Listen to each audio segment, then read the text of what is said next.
Have you been told you have a functional disorder? Perhaps you've been diagnosed with a conversion disorder. Has a physician told you it's all in your head?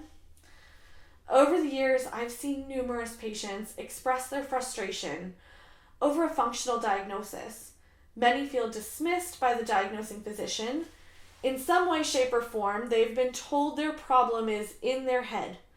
A psychology evaluation and treatment is recommended.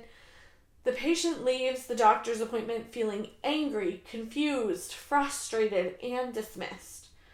It doesn't help that many patients take the recommendation the wrong way. I'm here to tell you that I hear you. I know your pain and suffering is real. I'd like to take this opportunity to tell you about my own presentation of a functional disorder.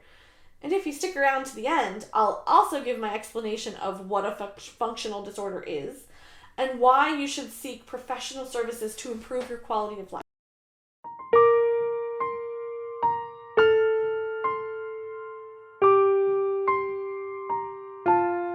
Here's my story.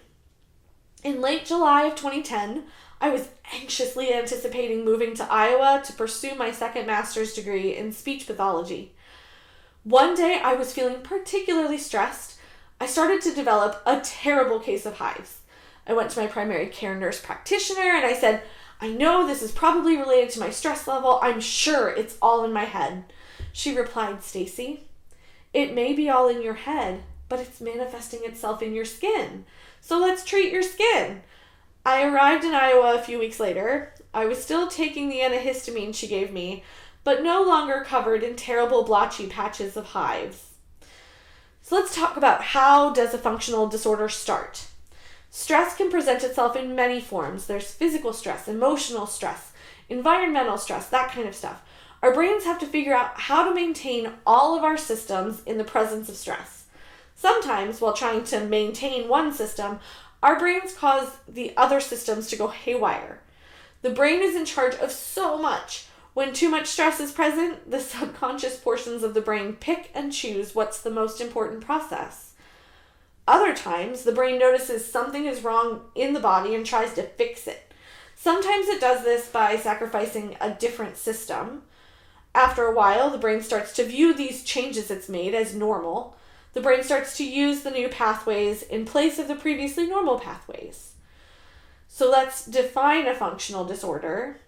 In medicine, organic causes are things we can see. For instance, we can see abnormal lab results, imaging results, and pathology results. These are usually fairly concrete and point to the cause of most disorders. Something is physically wrong in the system. Functional disorders, on the other hand, present with a physical problem that has no identifiable underlying cause. All tests come back normal again and again. Functional disorders are a physiologic or function change without a known change in anatomy or structure. Sometimes functional disorders can be secondary to an anatomical issue. Other times functional disorders occur on their own. Functional disorders occur on a spectrum. One side of the spectrum is malingering, which is faking it. This is usually for some type of gain like money or attention. The other side of the spectrum is being completely unaware of the changes the brain has made. I have seen my fair share of patients who were malingering. This is usually because their presentation is completely odd and fits parts of several different disorders. That being said, the majority of patients I see with functional disorders aren't faking their problem. This second set of patients is what this video is about. For this set of patients, it's important to recognize that these changes occur subconsciously. The brain is constantly looking for the path of least resistance. This is part of what makes our bodies so amazingly efficient and fascinating. Purely functional disorders occur without an organic cause. Muscle tension dysphonia is an example of a functional disorder. You'll hear neurologists say that nerves that fire together wire together. Once these nerves wire together, the brain now has a fast track to that process.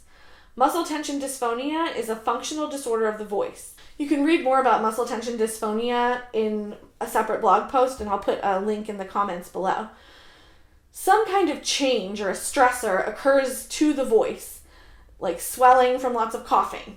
The brain interprets this change and tries to fix it. This compensation leads to use of additional muscles to force the voice to happen. Sometimes this new pattern is learned so well that the brain continues to use the new pattern despite the elimination of the original cause. So the voice continues to sound strained well after the upper respiratory infection has resolved. Keep in mind, a cold is not the only cause of muscle tension dysphonia. Increased stress, voice overuse, lesions on the vocal folds, lots of stuff can cause muscle tension dysphonia. The same is true of most functional disorders. Something changes which causes the brain to react. Once the brain learns the new pattern, it can be difficult to return to the old pattern on your own, especially since you didn't know the pattern was changing in the first place. Let's talk about what the treatment should be for a functional disorder. As I mentioned previously, most physicians will offer psychology evaluation and treatment for functional disorders. This is the best treatment for some disorders. Other types of therapy may be warranted as well. For example, muscle tension dysphonia is treated by a voice pathologist or a speech pathologist that specializes in voice. That being said, if the cause of your MTD is suspected to be related to psychological trauma, then seeing a psychologist in conjunction with a speech pathologist may be in your best interest.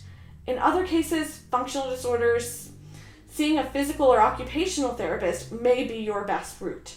It all depends on the muscle groups that are involved. Working with a physician that you trust will be the best route to find appropriate treatment options. Here's the good news though. Most physicians aren't accusing the patients of faking it or being crazy. They're usually just trying to explain that there isn't an organic cause.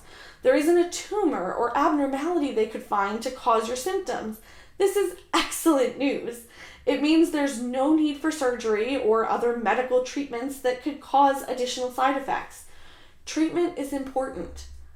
The treatment for functional disorders is frequently some type of therapy. Remember, any kind of therapy prescribed for you is meant to change the brain. It may be changing your outlook, or it may be changing the motor plans your brain has begun to use, or maybe both. It is completely reasonable to ask for second opinions. However, if numerous physicians are continually telling you it's functional, it's worth trying whatever therapy they recommend. I've had plenty of patients over the years tell me they didn't believe their voice was going to be any better, and that voice therapy wasn't going to be effective, and yet we still managed to restore their voice. If therapy doesn't work, then that's an additional piece of information for your physician to help narrow down other possible diagnoses.